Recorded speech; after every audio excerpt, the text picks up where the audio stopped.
Aba, mahal. Bakit parang mas kaunti ang ulam natin ngayon kaysa kahapon? Parang may nag-resign na 2 imbutido. Kasi ikaw kagabi ang nag-announce.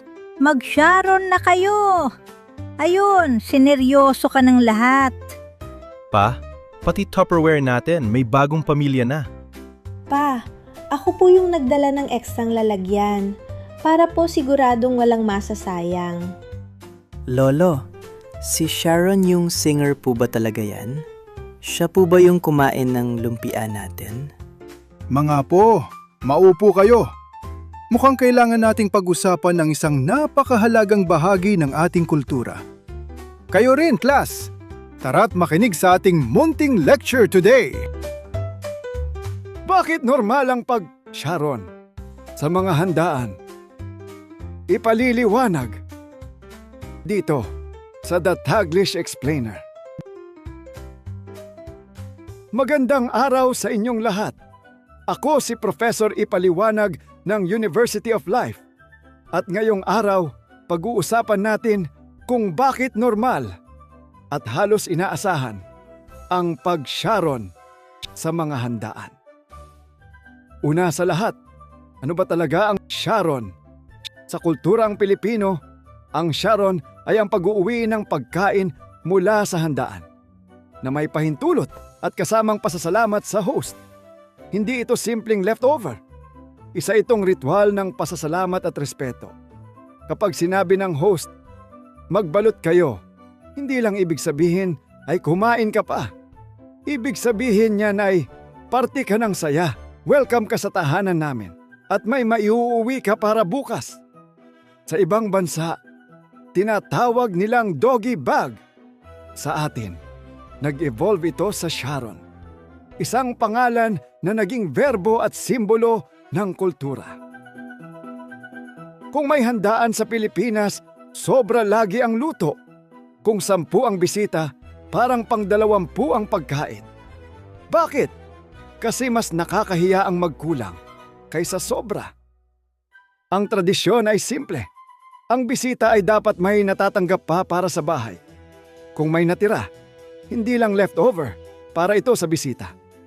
At kapag sinabi ng host, kuha pa kayo. Hindi ito suggestion. Utusan po iyan ng puso.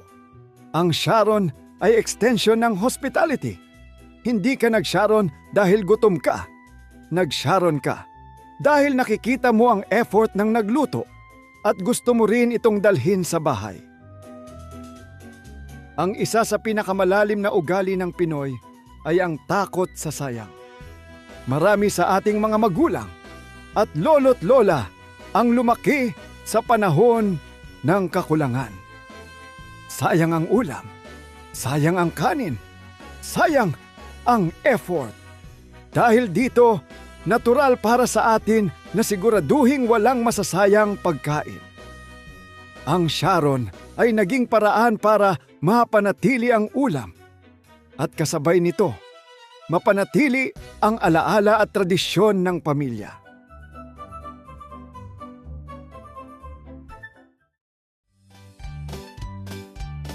Bukod sa cultural, practical din ang Sharon. Kapag nag-Sharon ka, may ulam ka na bukas. Hindi mo na kailangang mag-order ng pagkain, mag-isip ng menu, o gumastos ng extra. Isang plastic ng spaghetti ay katumbas ng isang meal para sa pamilya kinabukasan. Isang take-out ng lechon, paksiw ay 2 araw na hindi mo na iniisip kung anong ulam. Ang Sharon ay simpleng budgeting at meal planning. At sa panahon ngayon, napaka-praktikal talaga. Ang Sharon ay may social contract na hindi nakasulat, ngunit alam ng lahat. Ang host ay mag-aalok. Oo, mag-uwi ka nito. Ang bisita ay magkukunwari. Wag na, nakakahiya naman. Ang lahat ay magbabalot ng may respeto. Kapag walang nagbalot, parang may kulang sa handaan. Kapag sobra ang binalot, parang may tensyon sa susunod na handaan. Kaya ang Sharon ay hindi lamang tungkol sa pagkain, kundi etika at social awareness. Sa Pilipinas, hindi lang ulam ang mahalaga, Tupperware din. May mga lalagyan na minana at iningatan.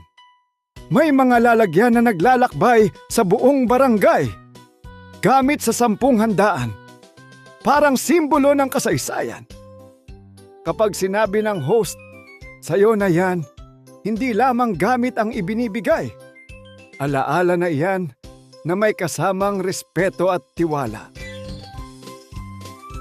Ngayon, ang Sharon ay nag-evolve. Plastic container Sharon, mabilis at safe. Ziploc Sharon, pang 1 meal. Paper plate with foil. Sharon, para sa mga impromptu na handaan. Ultimate Sharon, kapag sinabi ng host, balutin mo lahat. May mga catchphrases na rin para sa bata po, kahit wala kang kasama. Ang Sharon ay buhay na tradisyon, nag-a-adapt sa modernong lifestyle. Hindi ito kasakiman, hindi ito kabastusan. Kapag Sharon ka, sinasabi mo, "Salamat, nasarapan ako." Mahalaga sa akin ang effort mo. Ipinapadama ko ang kultura ng Filipino hospitality. Isa itong maliit na aksyon na nagpapakita ng empathy, gratitude, at social bonding. Ang Sharon ay hindi lamang pagkain, kundi pakikipagkapwa-tao sa pinakamalasa at pinakamasarap na paraan. Sa huli, class, normal at natural ang pag-Sharon sa mga handaan. Dahil, una, ito ay bahagi ng Filipino hospitality. Pangalawa, sagot sa kultura ng ayaw magsiyang. Pangatlo, praktikal sa pang-araw-araw na buhay. At of course, ito ay simbolo ng pasasalamat at respeto. Hindi kasakiman. Ang Sharon ay hindi pagnanakaw ng ulam, kundi pagdadala ng kultura, alaala at ulam. Para bukas, kaya sa susunod na may handaan at may nag-abot sa iyo ng lalagyan, huwag kang mahiya. Ngumiti ka, tanggapin mo at sabihin mo, "Salamat po, masarap po." Ako po si Professor Ipaliwanag ng University of Life. Hanggang sa susunod nating kwentuhan at tandaan, mag-Sharon ng may puso, may respeto at may delikadesa. Subscribe na para sa Daily Dose of All Things Pinoy videos. Ako si Prof. Ipaliwanag and this is the Taglish Explainer Channel.